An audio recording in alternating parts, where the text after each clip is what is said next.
ඉතින් ඒතර අපිට පේනවා ලොකු ලස්සන රූපයක් තියෙන විදියක් නැහැ. ලස්සන ගෝලි වගේ ඇඟක් තියෙන විදියක් නැහැ. පුරකාල පෙනුමක් තියෙන විදියක් නැහැ. ඒ මොකවත් නැති ළමයි. මහාන කළා. මහාන කරපු දවසේ දාන්නේ නැහැ. ඊට පස්සේ නමුත් මෙයා සිල්වන්තයි. සිල් රකින්නවා. ආන්න බලන්න. ඒක නෙවෙන්නේ. ඒවනම් අපි පින කියන එක අපිට ධර්ම මාර්ගයේ ඇතිරෙන්න තියෙන පුළුවන්කම කෙනෙකුගේ රූපෙ දිහා බලලා තීරණය කරන්න බෑ. කෙනෙකුගේ නැතිබරිකම දිහා බලලා තීරණය කරන්න බෑ. කෙනෙකුගේ උගත්කම දිහා බලලා තීරණය කරන්න බෑ. ඒක මේ ධර්මයේ හැසිරීලාමයි බලන්න ඕන. සීලය දියුණු කළා, සමාධිය දියුණු කළා, ඊළඟට ප්‍රඥාව දියුණු කළා, රහත් වුණා. නමුත් මේ රහතන් වහන්සේ හැමදාම දානෙට වඩිනවා. මිනිස්සු පින්දපාත වඩින්න අනිත් හාමුදුරුවන්ට බෙදනවා. දානි ටිකක් අරගෙන මේ මිනිස්සු දුවගෙන යනවා පාත්‍රය ළඟට. ඒවල බලනකොට පේන්නේ මොකද්ද? පාත්‍රේ පිරීලා පේනවා. ඊට පස්සේ ආපහු වෙන හාමුදුරුවන්ට දෙන්න යනවා. හිස් පාත්‍රය අරන් තමයි එන්නේ. ඊට පස්සේ මොකද වුනේ? මෙයා සාරිපුත්ත හාමුදුරුවන්ට තේරුණා දැන් හරියම කෑමක් නැහැ නේ. ඉච්චර ඉතින් ආයසක් නැතුව ඊටදුක් මම දැන් ඊටදුක් බහුල එක්කනේ. සාරිපුත්ත හාමුදුරුවන්ට තේරුණා අද මෙයා පිරිකලන්න පානවා. අද ආහාර ටිකක් බඩ පිරින්න වළඳන්න දෙන්න ඕන කියලා කල්පනා කරලා සාරිපුත්ත හාමුදුරුවෝ ලෝසික හාමුදුරුවන්ට වදාලා ආත්මතුන් වහන්සේට පින්ඩපාත වඩින්න එපා. මං අත පින්ඩපාතේ වහන්සේට එවන්න. සාරිපුත්ත මහරහතන් වහන්සේ රජමාලිගාවට වැඩියා. දාන පාත්‍රය බෙදලා දුන්නා. ආපහු පිටත් වුණා. ඇයි ස්වාමීනි කියලා. එක නමක් ඉන්නවා කිව්වා සතුයි. උන්වහන්සේට අපි එකක් පිටත් කරන්න කොදාන පාත්‍රය.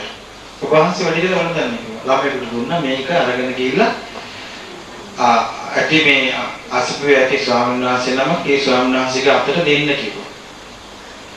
ළමයා යන ගමන් කල්පනා කළා හාමුදුරුවෝ ඉතින් හැමදාම හම්බෙනවා. අරගහට ඉතින් අපිට එහෙම හම්බෙන්නේ නැහැනේ. කියලා මොකද කරේ ඒ ළමයා ඒකට වගේ කිව්වා. දැන් සාරිපුත්ත හාමුදුරුවෝ වටිනවා.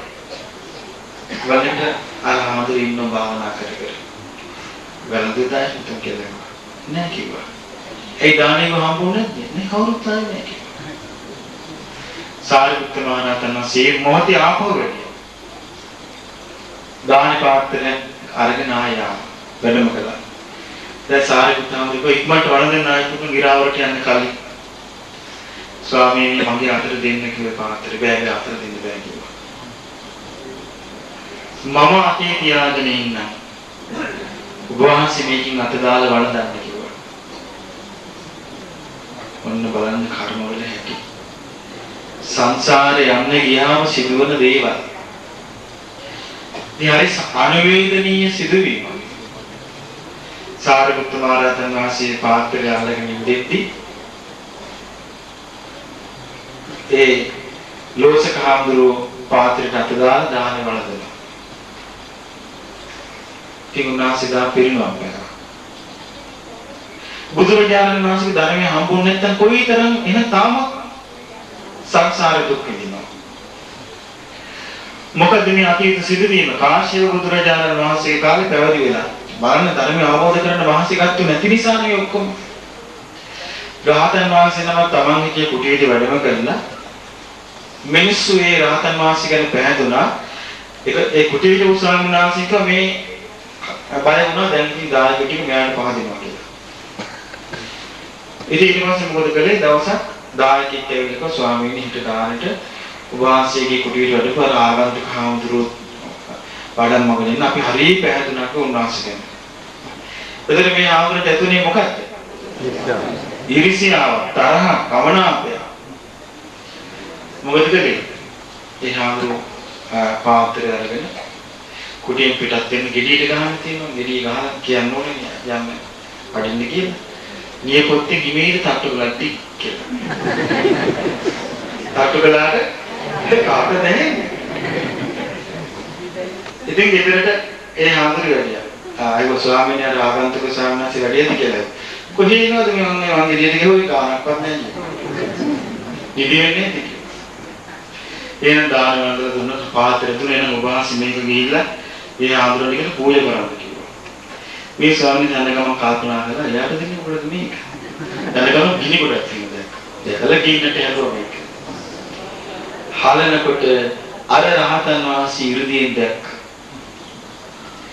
මේ ස්වාමීන් වහන්සේ වඩන එකට උන්වහන්සේ නැහැ. නිරේ පැහිපැහි ඉඳලා ඒ පාටට පස්සෙන් ඇවිල්ලා ඒ පාට දුන්නේ. ඔන්න බලන්න කර්ම. එතකොට ඒ ඔක්කොම ප්‍රහාණය කරන්න පුළුවන්. කළු උපතක් ලබාගෙන සුදුත් නොවන කළුත් නොවන නිවන අවබෝධ කරලා යා ජය ගන්නවා. එහෙනම් අපටත් ඕන අපි වීර්යය කළොත් උත්සාහ කළොත් මේ මාර්ගයේ ගමන් කළොත් අපට සුදුත් නොවන කළුත් නොවන නිවන අවබෝධ කරගන්න පුළුවන්කම තියෙනවා. ඊළඟට බුදුරජාණන් වහන්සේ දේශනා කළා සුදු උපතක් ලබාගෙන කළු දේවල් උපදවන එක. සුදු උපත තමයි වුණ හොඳ උසස් පවුලක උපදින. රූපේ බොහොම ලස්සනයි. ඉංග්‍රීසි කතා කරනවා. එතකොට සල්ලි තියෙනවා. දැන් මෙයාට මොකද වෙන්නේ? හැමදේම මෙයාට පාස්වෙන් ලබා ගන්න පුළුවන්. දැන් මෙයා මේකත් එක්ක හිතට ගන්නවා. ඊට පස්සේ මොකද කරන්නේ? මෙයා බලවත් කියලා මෙයා එක එක ප්‍රධාන තනතුරු ගන්න ගිහිල්ලා මෙයා ඕනේ සතුන් මරන්න පටන් ගන්නවා. මිනිස්සු ඝාතන කරන්න ගන්නවා. ඔන්න පවුරස් කරනවා. හොරකම් කරන්න පටන් ගන්නවා. මහා ජාවාරම් වලට දැන් මෙයා හවුල් වෙනවා. ඊළඟට වැඩිකාම සේවනයේ ඉඳන් පටන් ගන්නවා. ක්ලබ් ගාන යන්න පටන් ගන්නවා. ඊට පස්සේ මොකද වෙන්නේ? මෙයාට දැන් සුරා නැතුව බෑ. ඒ යාළු එකතු කරගෙන පාටි දාලා දැන් බීලා අනිත්යට පොවලා මෙයා දැන් නටනවා. ඊට පස්සේ දැන් මෙයා බොරු කියනවා. කේලම් කියනවා. පරුස වචන කියනවා. සේවකයන්ට සත්තුන්ට වගේ දැන් මෙයා කතා කරන්නේ. වරෙන් ඵලයන් කියලා දැන් බයිනවා. මෙයාට පුළුවන්කම් පාවිච්චි කරගන්න. ඊට පස්සේ මොකද කරන්නේ මෙයා? මෙයා අභිභව තව කෙනෙක් දිනු වෙනවා දකින්නකොට දෙන්නම් උඹට කියලා වැඩි දෙනවා. එතකොට ඉරිසියා කරනවා, දේශ කරනවා. දැන් සුදු උපතක් ලබාගෙන කළු දෙයක් උපදවනවා. ආන්නේ සුදු උපතක් ලබාගෙන කළු දෙයක් උපදවන කෙනා දැන් පිටට වෙන්නේ නැහැ. පිටට වෙන්නේ මෙයා සල්ලි හම්බ කරනවා. මෙයා ලොකු වාහන වල යනවා පේනවා. පිටට වෙන්නේ ඒක. මෙයා සුද්දොත් එක්ක යනවා ඉංග්‍රීසි කතා කරනවා. පිටට වෙන්නේ පිටට වෙන්නේ සිතනවා නීතිමන්ත. නමුත් බැලුවා මේ මොකද්ද මේ වෙන්නේ? කළු සුදු උපතක් ලබාගෙන කළු දෙයක් රැස් කර මේ ඉන්නේ. මරණින් මත්තේ නිරේ උපදින. ඕන්නේ ඒක උපත. ඒකෝට මේ හතරෙන උපත. පස්වෙනි උපත තමයි සුදු උපතක් ලබාගෙන සුදු දෙයක් උපදවනවා. ඒ තමයි බොහොම ලස්සනයි රූපේ හොඳට සල්ලි තියෙනවා. ඉහළ පෙළේ කුලයක ඉපදලා තියෙන්නේ. කන්න බොන්න තියෙනවා.